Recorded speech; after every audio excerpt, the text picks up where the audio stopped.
काय दिलंय तुम्ही ह्याला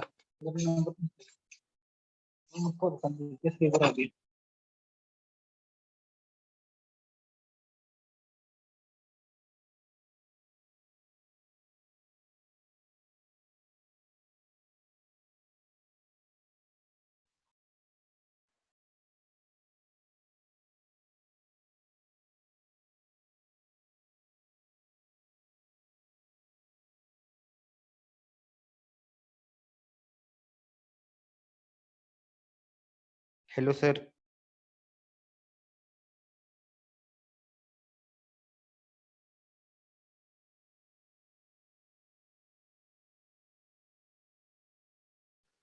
हॅलो सर, लेक्चर आहे का?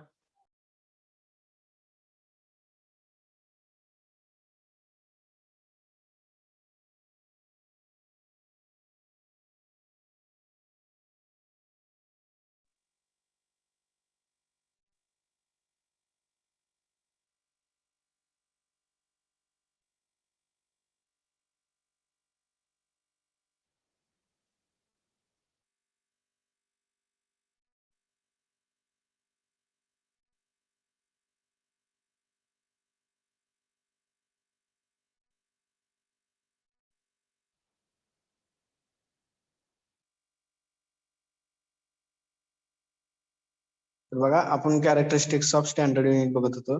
त्यामध्ये लास्ट कॅरेक्टरिस्टिक्स काय सांगितले? SI system.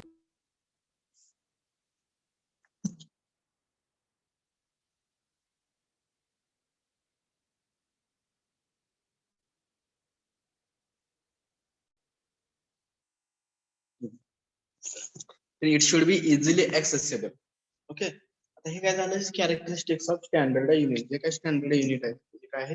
कॅरेक्टरिस्टिक्स आहे. त्यानंतर त्याची सेकंड सिस्टीम आहे system of units.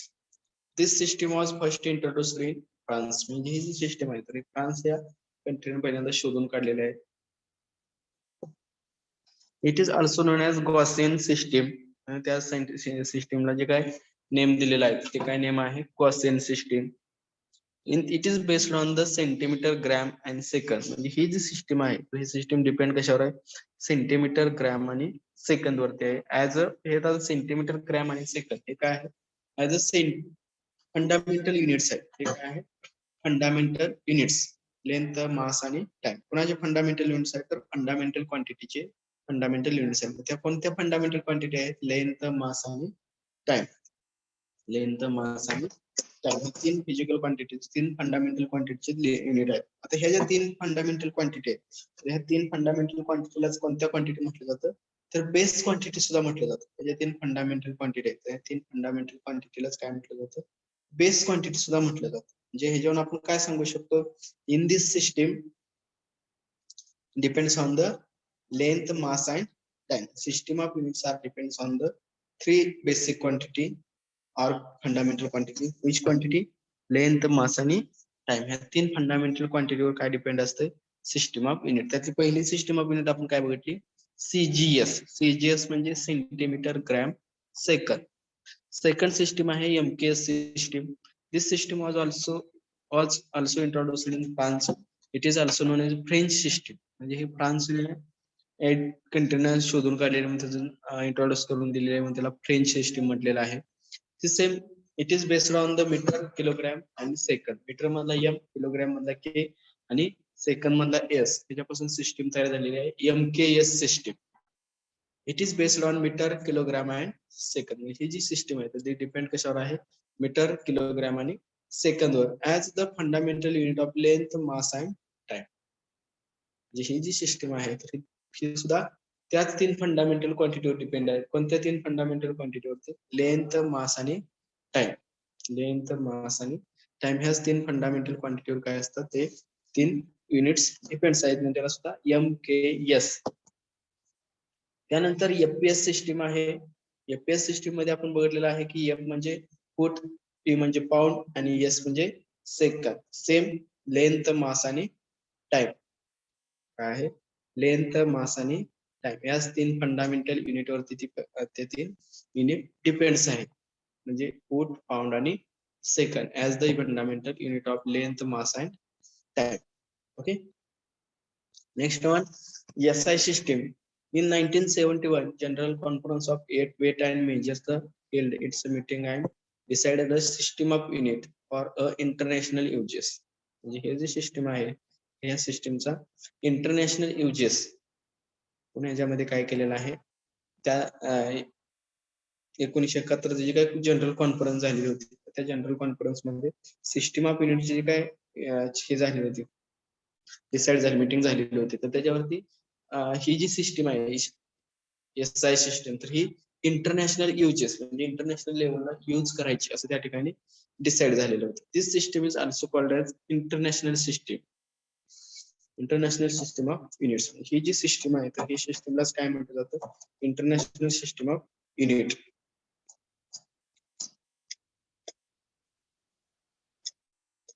The SI unit consists of 7 fundamental unit and 2 supplementary unit. म्हणजे काय SI युनिट आहेत तर त्याच्यामध्ये 7 फंडामेंटल युनिट आहेत आणि 2 सप्लिमेंटरी युनिट आहे. Other derived unit are also consider.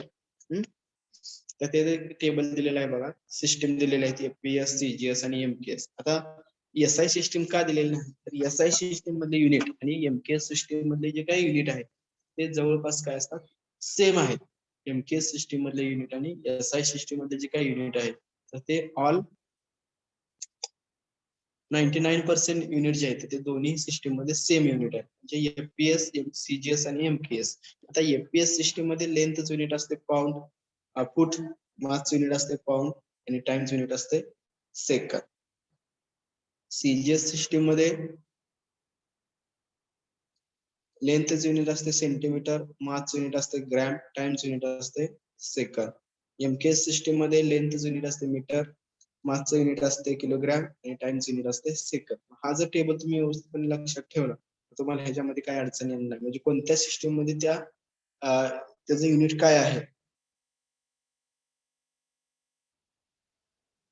हे तुम्ही काय करू शकता इझिली ह्या टेबलवरून सांगू शकता. ह्या टेबल नंतर काय आता ज्यावेळेस आपण लास्ट एक आपण सेंटेन्स सांगितले की आता इथून पुढे जे काय युनिट आहेत तर ते SI सिस्टम मधले युनिट आहेत आणि त्याचाच आपण काय करणार आहोत यूज करणार आहोत. इंटरनॅशनल युजेस म्हणून SI सिस्टमचा उल्लेख झालेला आहे. आता ते SI सिस्टम देत असताना किंवा लिहित असताना त्याचे काही रूल्स आहेत जनरल रूल्स की SI सिस्टम एक्झॅक्ट काय असते किंवा SI सिस्टम मध्ये कोणते युनिट असतात ते कसे लिहायचे जे काय थोडक्यात एक 5 ते 7 काय रूल्स आहेत. त्यामधला पहिला रूल आहे बघा rules for writing SI unit. First rule आहे full name of unit always start with the small letter. म्हणजे जर फुल नेम ऑफ कोणाचं फुल नेम ऑफ युनिट युनिटचं जर पूर्ण नाव असेल म्हणजे पूर्ण स्पेलिंग सहित जर युनिट लिहित असताल आणि ते जर even named after a person ते जर सायंटिस्टचं नाव असेल काय सांगतोय ते जर युनिट जे आहे तर ते जर सायंटिस्टचं नाव असेल तर ते लिहित असताना पूर्ण स्मॉल लेटर मध्ये लिहायचं नॉट इन कॅपिटल लेटर. त्याचं जे काय फर्स्ट लेटर असतंय किंवा आपण जनरली सांगतो की इंग्लिश मध्ये तुम्हाला रूल झालेला असतोय की एखाद्या व्यक्तीचं नाव असेल किंवा जगातील एकमेव वस्तूचं नाव असेल तर त्याचं फर्स्ट लेटर जे आहे ते कॅपिटल मध्ये लिहित असतं बरोबर. त्यामुळं तिथं काय सायंटिस्टचं नाव आहे बरोबर आहे परंतु ते जर सायंटिस्टचं नाव युनिट असेल एखाद्या फिजिकल क्वांटिटीचं तर ते पूर्ण फुल नेम लिहित असतं म्हणजे पूर्ण नावामध्ये जर लिहित असाल तर त्याचं फर्स्ट लेटर जे आहे तर ते फर्स्ट लेटर कॅपिटल लिहायचं नाही. आता हे रूल्स का सांगतोय तर तुम्हाला ह्याच्यावरती MCQ विचारले जातात क्वेश्चन विचारला जाऊ शकतो.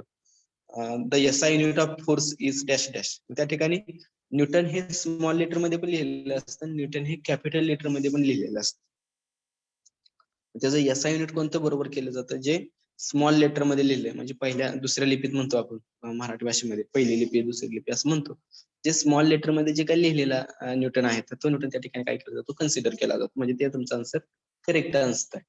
म्हणजे हे काय कन्फ्युजन करण्यासाठी म्हणजे आन्सर तर तेच आहे फोर्सचं युनिट न्यूटन आहे हेच आन्सर आहे परंतु त्याच्यामध्ये स्पेलिंग मध्ये काहीतरी मिस्टेक आहे म्हणजे त्याच्या काहीतरी त्याचं नेम आहे त्यामध्ये फर्स्ट नेम आहे.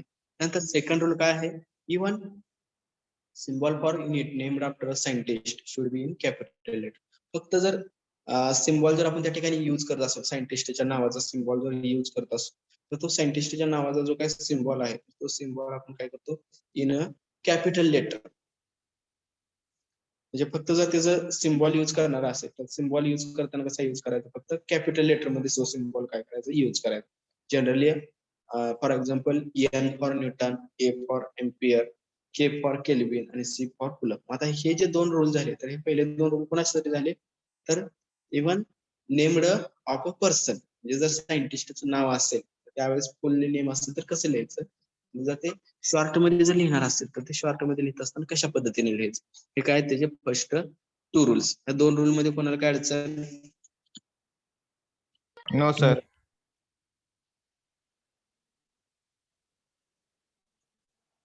त्यानंतर तिसरा रोल आहे, जे काय ऑदर युनिट आहेत, म्हणजे सायंटिस्टचं नाव सोडून जे काय दुसरे युनिट आहेत, मीटर असेल, किलोग्राम असेल, कॅन्डेल असेल, अर्ग असेल, जे काय अदर फिजिकल क्वांटिटीचे युनिट्स आहेत, तर त्यांची युनिट लिहिताना कसं लिहायचं,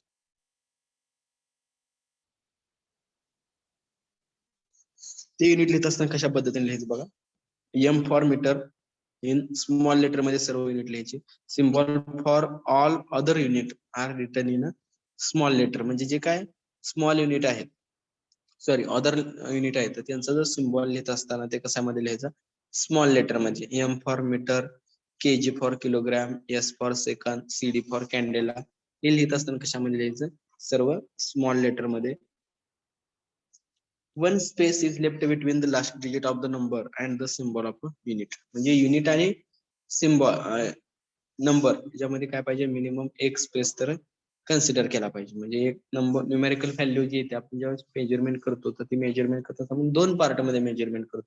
त्यामध्ये जो पहिला जो पार्ट असतो, तर पहिला पार्ट काय असतो,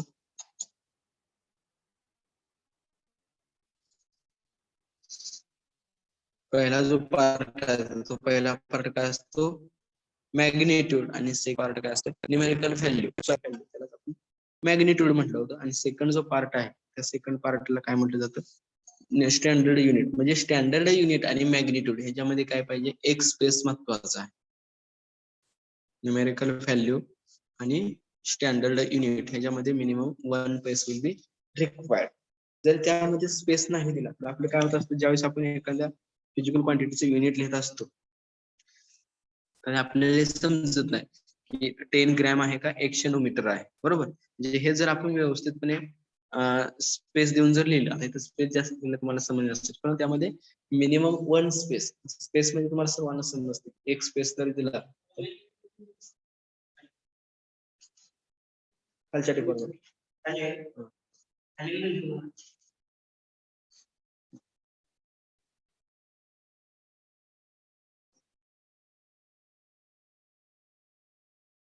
ओके, एक स्पेस तर त्या ठिकाणी असणं गरजेचं आहे. त्यानंतर नेक्स्ट रूल आहे, the units do not have a plural form. म्हणजे आता आपण काय सांगतो, जनरली एक जर व्यक्ती असेल तर तो आपण सिंगल म्हणतो किंवा वन ऍपल म्हणतो, बरोबर, एक आहे म्हणून. तर ज्या 3 ते 4 किंवा 5, 6 ऍपल जर असतील, ज्या मोर ऍपल जर असतील ते आपण ऍपल्स म्हणतो, बरोबर. किंवा पेन्स, जास्त पेन असतील तर. पण जनरली युनिट मध्ये जर असतील तर युनिट मध्ये अनेक युनिट जर एकत्र असतील तर त्याला युनिट्स म्हणू शकतो आपण. पण एकच युनिट आहे मीटर, 1 मीटर काय आणि 5 मीटर काय, हे दोन्ही काय आहेत, सेम आहे. म्हणजे युनिट त्याचं सेम आहे. नाहीतर 1 मीटर आहे आणि म्हणून मीटर आहे, आणि 6 मीटर आहे म्हणून मीटर्स, हे जे काय कॅल्क्युलेशन आहे हे बरोबर नाही. म्हणजे 1 मीटर आणि 6 मीटर्स असं लिहायचं नाही. म्हणजे जे काय युनिट लिहिणार आहे तर ते युनिट अनेक वचनी फॉर्म मध्ये लिहायचं नाही, प्लुरल फॉर्म मध्ये लिहायचं नाही. ओके, जे काय लिहायचं ते सिंग्युलर फॉर्म मध्ये लिहायचं. Okay, full stop should not be used after the unit. म्हणजे जे काय फुल स्टॉप आहे तर ते युनिट नंतर फुल स्टॉप यूज करायचा नाही. युनिट नंतर फुल स्टॉप जो आहे तो फुल स्टॉप यूज करायचा नाही त्या ठिकाणी. आणि no space is used between the symbol of for unit. आता ज्यावेळेस काय असतं, काही फिजिकल क्वांटिटी मध्ये 2 युनिट्स असतात, तर त्या 2 युनिट मध्ये स्पेस द्यायचं नाही. का स्पेस द्यायचं नाही, आता फॉर एक्झाम्पल सांगितलं तर 4 जूल सेकंद ह्याच्यामध्ये जर स्पेस दिला तर त्याचा काय अर्थ झाला, फक्त 4 जूल झाला. बरोबर. हे सेकंद काय दुसरं आपलं इथं पुढे सोर्स असेल, कशाचा पण तो यस असू शकतो. ओके. त्यामुळं 4 नंतर एक space joule second. Joule second लिहिताना त्याच्यामध्ये कोणत्याही प्रकारचा स्पेस द्यायचा नाही. त्याचा जर स्पेस दिला तर त्याचं पूर्णपणे मिनिंग जे आहे ते पूर्णपणे मिनिंग वेगळं होतं. म्हणजे जूल हे युनिट झालं आणि yes for any other function, म्हणजे यस म्हणून आपण दुसरं काही पकडू शकतो त्या ठिकाणी. ओके. त्यामुळे कन्सिडर काय करायचं, लिहित असताना जूल सेकंद हे जे दोन क्वांटिटी आहेत तर ते एकत्रितपणे लिहायचे.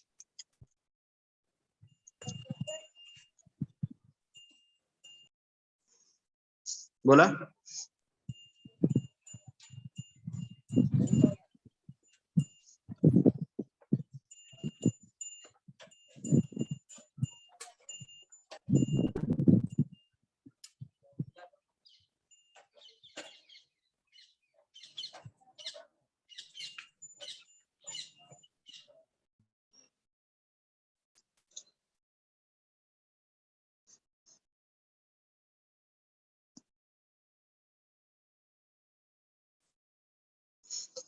त्यानंतर जो आता प्रिफिक्स आणि सफिक्स तुम्हाला इंग्लिश मध्ये झाला असेल. बरोबर. काय प्रिफिक्स कोणाला म्हणायचं?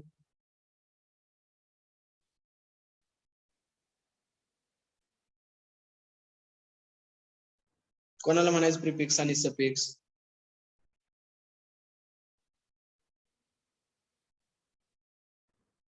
शब्दाच्या आधी असतं ते प्रिफिक्स आणि शब्दाच्या नंतर असतं ते सफिक्स.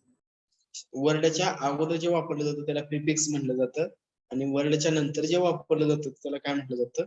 सफिक्स. आता इथे आपल्याला एसआय प्रिफिक्स म्हटलेलं आहे. आता आपण आर्टिकल कोणते बघतो? युनिट. आता जे काय आपलं स्टँडर्ड युनिट असणार आहे त्या युनिटच्या अगोदर जे काय सिम्बॉल वापरले जातात त्याला काय म्हटलं जातं? SI prefix. किंवा अगोदर जे वर्ड वापरला जातो त्याला काय म्हटलं जातं? एसआय प्रिफिक्स म्हटलं जातं. आता या ठिकाणी काय जवळजवळ 20 एसआय प्रिफिक्स आहेत. हे 20 एसआय प्रिफिक्स मध्ये जे रेड कलर मध्ये जे दाखवलेले आहेत, तुम्हाला रेड कलर मध्ये जे दिसतात टेबल मधले ते रेड कलर मध्ये एसआय प्रिफिक्स हे तुमचे तोंडपाठच पाहिजे. आता तुम्ही म्हणता हे कशासाठी युज करतात, तर काय केलं जातं, एमसीक्यू मध्ये तुम्हाला क्वेश्चन विचारला जातो आणि त्या क्वेश्चन वरती अशा टाइप मध्ये आन्सर तुम्हाला त्या ठिकाणी लिहायचं असतं. म्हणजे आता फॉर एक्झाम्पल मी एक क्वेश्चन लिहितो म्हणजे तुम्हाला समजेल. 1 गिगामीटर. ओके. आता मीटर हे काय युनिट आहे, पण जी कॅपिटल जी ची व्हॅल्यू तुम्हाला माहिती आहे या ठिकाणी काय असतोय, असा क्वेश्चन मार्क असतो. त्याचा आपल्याला आन्सर काढायचं असते. आन्सर काय आहे? 10⁻⁹. 10⁻⁹ मीटर. आता हे 10⁻⁹ कुठून आलं? हा टेबल दिलेला आहे. त्या टेबल मध्ये 10⁻⁹ च्या जी ची जी व्हॅल्यू आहे ती किती आहे? 10⁻⁹ मीटर आहे. जी ची व्हॅल्यू किती आहे? 10⁻⁹ मीटर. किंवा तुम्हाला ह्याच्या उलट सुद्धा क्वेश्चन विचारला जाऊ शकतो. उलट कसा क्वेश्चन विचारतात? 10⁻24 meter is equal to dash dash is equal to question. आता 10⁻24 म्हणजे काय? योटा आणि मीटरचं meet M as it is, म्हणजे कॅपिटल वाय आणि एम, योटा मीटर असं आपण त्याला म्हणू शकतो. म्हणजे अशा टाइपचे जे काही एमसीक्यू असतात एक मार्कासाठी ते तुम्हाला ह्याच्यावरती विचारले जातात लाईक दिस, या पद्धतीने. तर लक्षात आलं सर्वांच्या कशा पद्धतीचे क्वेश्चन जे आहेत ते एसआय प्रिफिक्स या टेबल वरती विचारले जातात. तर बघा टेबल काय आहे? फॅक्टर, नेम आणि सिम्बॉल. आता पहिली फॅक्टर आहे 10⁻24. जर 10 ची पॉवर जर 24 असेल त्यावेळेस काय सिम्बॉल वापरला जातो? नेम आहे त्याचं योटा म्हटलं जातं आणि सिम्बॉल आहे कॅपिटल वाय. त्यानंतर 10⁻21 झेटा, सिम्बॉल वापरला जातो कॅपिटल झेड.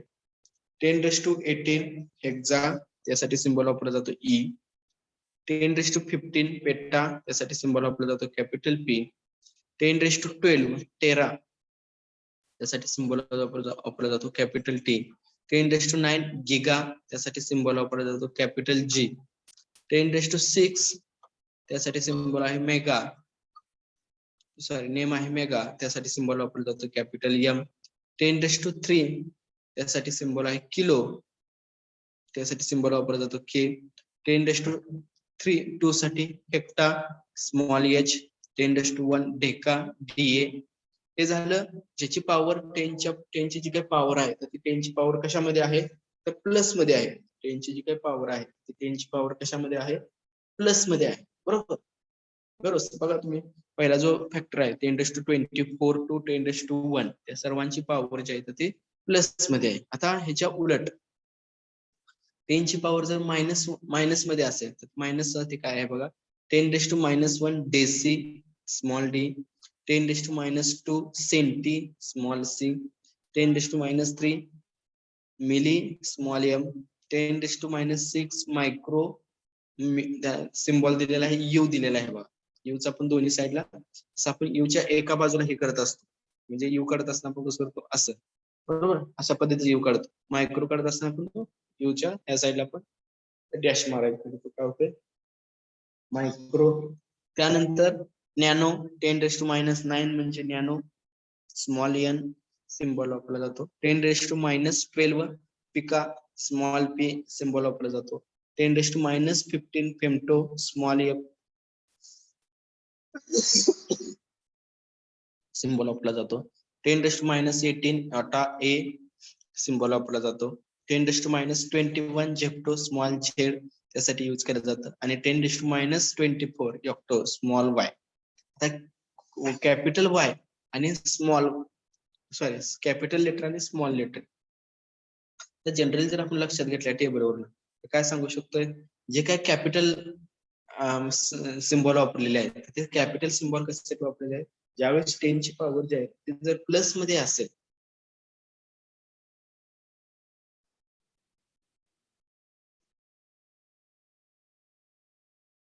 टेन ची पॉवर जे आहे तर 10 ची पॉवर जर प्लस मध्ये असेल त्याच्यावर आपण काय सांगू शकतोय की सिम्बॉल जो आहे तो कॅपिटल लेटर जर असेल त्याच्यावर एक सांगू शकतो की जर दिलेले ऑप्शन जे आहेत त्याच्यामध्ये जे काय पॉझिटिव्ह व्हॅल्यू असणार आहे तर ते त्याचं काय असणार आहे पॉवर ज्याचं पॉझिटिव्ह आहे तर ते असतं त्याचं गिव्हन आन्सर असणार. बरोबर आहे म्हणजे फॉर एक्झाम्पल जर आपण इथं बघितलं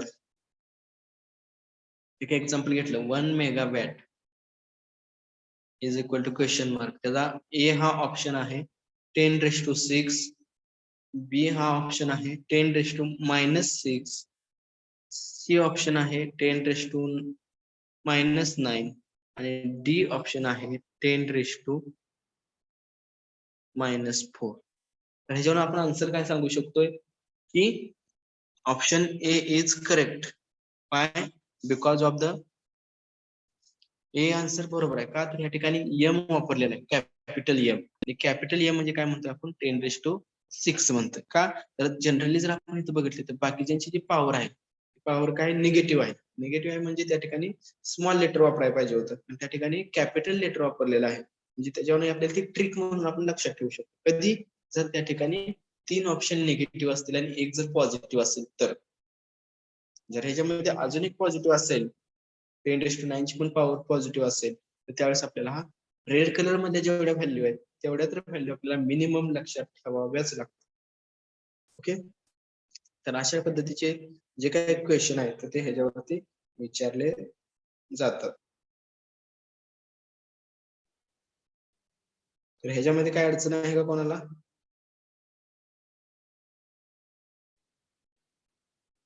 नो सर. सर्वांना समजलं व्यवस्थित. खूप महत्वाचा आहे बघा टेबल हा टेबल तुम्हाला लाईफ टाइम साठी यूज होणार आहे. फक्त आपल्या इथं आता फर्स्ट सेमिस्टरला आहे सिलेबस पुरतं एमसीक्यू मध्ये क्वेश्चन विचारला जातोय म्हणून तुम्हाला आन्सर देऊ नका. हा तुम्हाला लाईफ टाइम साठी हा टेबल यूज करायचा आहे.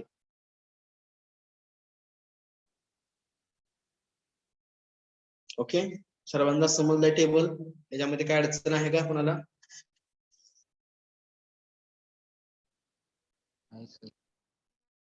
सर ते 10⁻24 मायनस मध्ये पण आहे प्लस मध्ये पण आहे.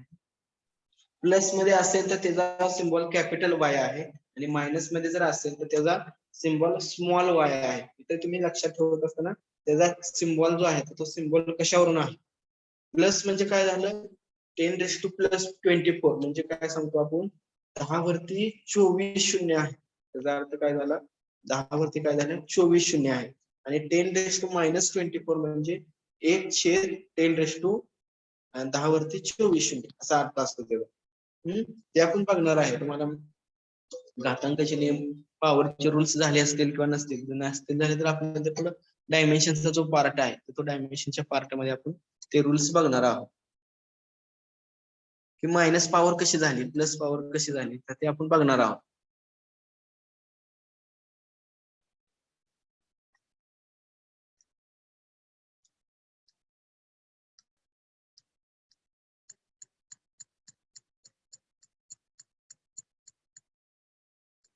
अजून काय अडचण कोणाला ह्याच्यामध्ये?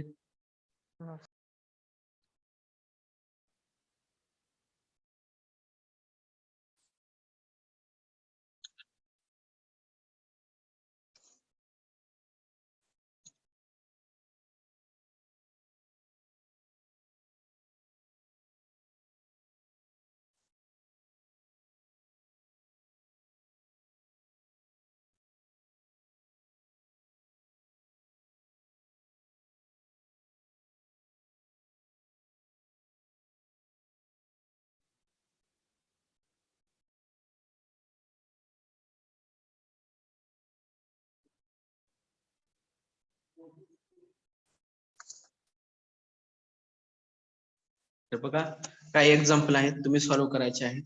1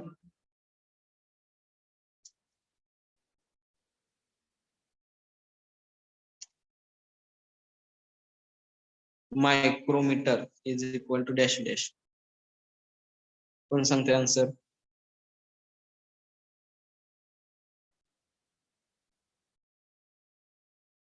आन्सर कोण सांगते ह्याचं?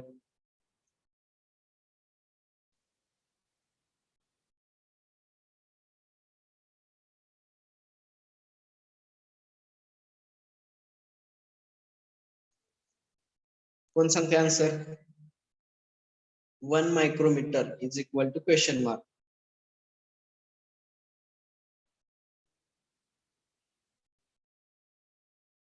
एकाला येत नाही? आवाज येतोय का माझा?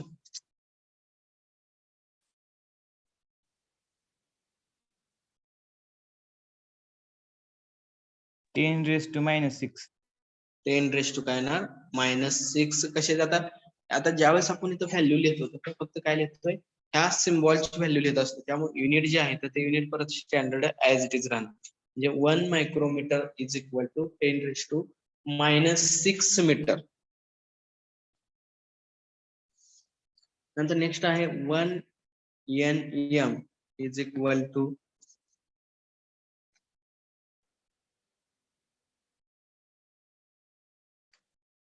10⁻⁹. -9. 10⁻⁹ metre.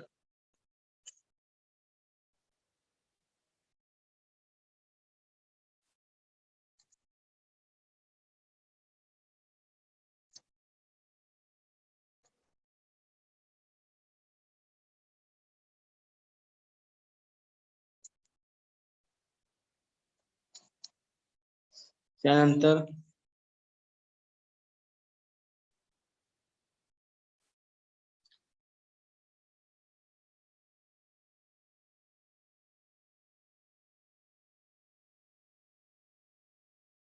1 millimetre is equal to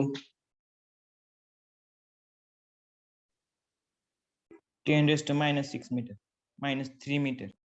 10⁻³ metre. फक्त एकच विद्यार्थी आन्सर सांगतोय.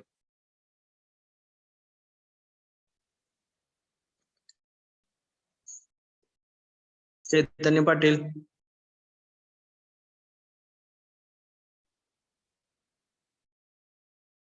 पाटील चैतन्य. Yes sir. करा तुमची स्क्रीन प्रेझेंट करा. व्हाईट बोर्ड प्रेझेंट करा. Bhagwan. Yes sir. Sahil. White board present करा. येतोय करता प्रेझेंट? येतोय. एक सॉल्व्ह करून दाखवा एक्झाम्पल कोणतंही.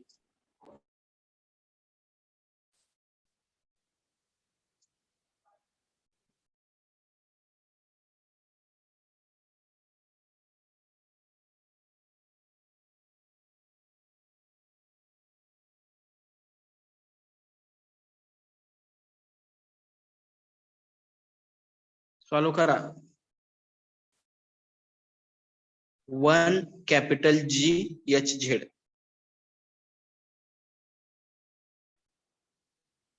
1 कॅपिटल जी एच झेड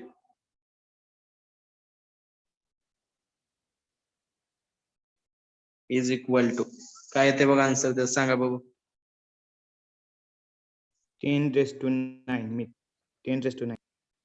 10⁻⁹ लिहायचं ह्याच्यामध्ये तुम्ही. ओके.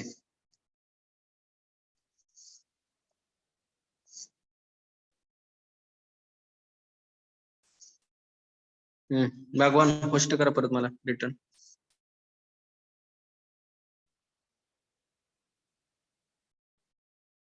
चैतन्य पाटील.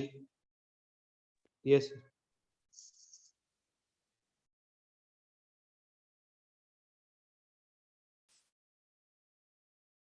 कराच प्रेझेंट स्क्रीन तुम्ही.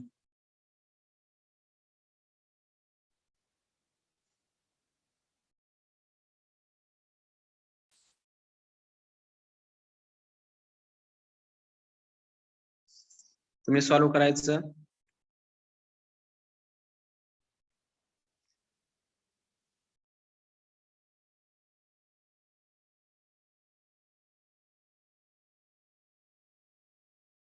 One FM is equal to question mark.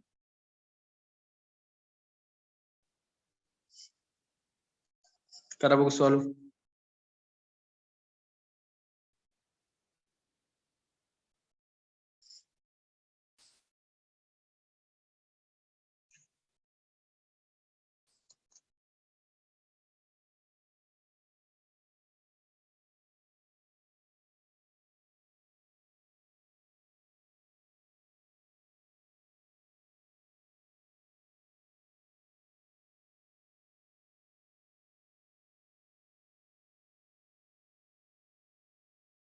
Chaitanya Patil. 10⁻15 correct.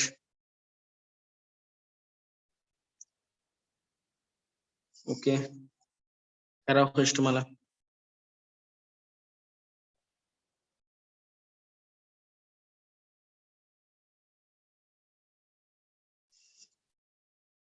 चैतन्य पाटील स्पष्ट करा. Yes, sir.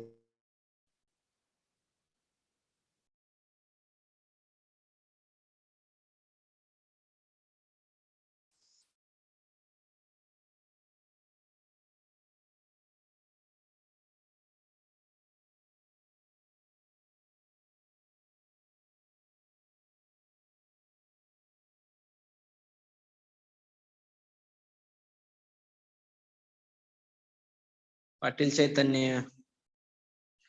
झूम CDFYIT वर क्लिक करा आणि मोर ऑप्शन येते बघा त्या ठिकाणी. ओके. केलं sir. Yash Thekale. Yash ठेकाळे.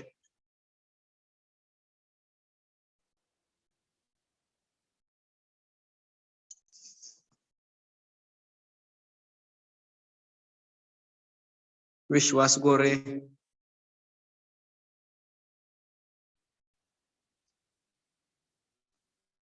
Yes, sir.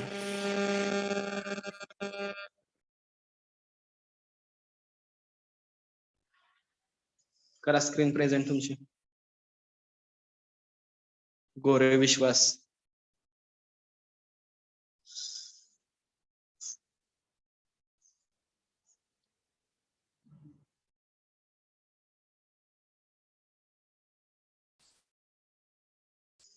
One kg is equal to dash dash.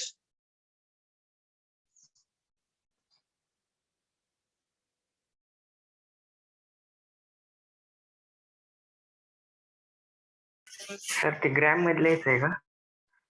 हा ते आता केच तुम्हाला काय दिलेलं आहे, केचा प्रिफिक्स माहिती आहे, तर तो केचा प्रिफिक्स त्या ठिकाणी यूज करायचा.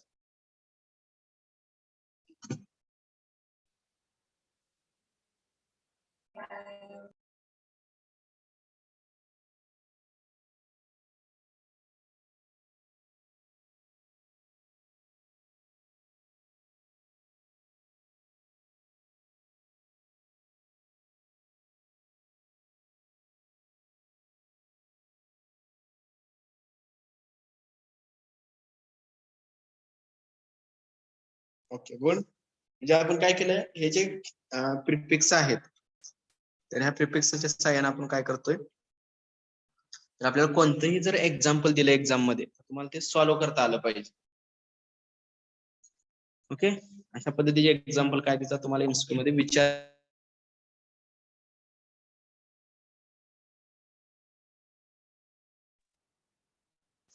या पद्धतीचे आहे तर ते एक्झाम्पल तुम्हाला एक्झाम मध्ये विचारले जातात. गोरे क्लेम करा गोष्ट.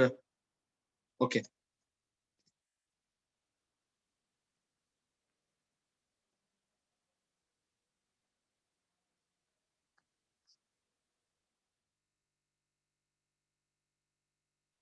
या ठिकाणी पण तुम्हाला दिलेत बघा uses of SI prefix. 3 milli ampere 3 MA म्हटलं जातं त्याला. त्या एम ची व्हॅल्यू त्या ठिकाणी ठेवलेली आहे 3 ऍज इट इज.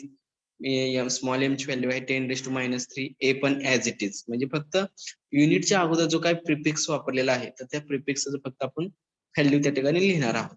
त्यानंतर 5 micro volt 5 × 10⁻⁶ volt, 8 nano second 8 NS 8 × 10⁻⁹ second, 6 picometer 6 PM म्हणजे काय 6 × 10⁻12 मीटर, 5 किलोमीटर म्हणजे काय 5 km 5 × 10⁻³ मीटर, 7 मेगावॅट म्हणजे 7 M कॅपिटल W कॅपिटल. त्याचा आन्सर येते 7 × 10⁻⁶ वॅट. म्हणजे अशा पद्धतीची काय एसआय प्रिफिक्सची एक्झाम्पल आहे. त्याची एसआय प्रिफिक्सची एक्झाम्पल काय केली जातात तुम्हाला एक्झाम मध्ये विचारले जातात. बघा इथे दिलेलं आहे की some practical units of for measuring length. म्हणजे 1 micron is equal to 10⁻⁶ metre. त्यानंतर 1 nanometre is equal to 10⁻⁹.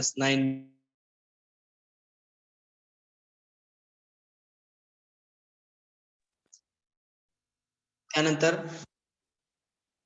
1 angstrom unit is equal to 10⁻10 metre. आवाज येतो सर्वांना? हो सर. त्यानंतर 1 fermi is equal to 10⁻10 15 metre. आता हे 1 अँगस्ट्रॉंग युनिट हे कशाचं ऍटम मध्ये जी काय वेव्हलेंथ वगैरे जी काय पार्ट असतो तर ती मेजरमेंट करण्यासाठी काय केलं जातं अँगस्ट्रॉंग युनिटचा त्या ठिकाणी यूज केला जातो. मग हे जे 1 angstrom is equal to 10⁻10 metre हे आपल्या एसआय प्रिफिक्स मध्ये यूज केलेलं नाही, पण हे आपल्याला स्टँडर्ड कन्व्हर्जन आहे.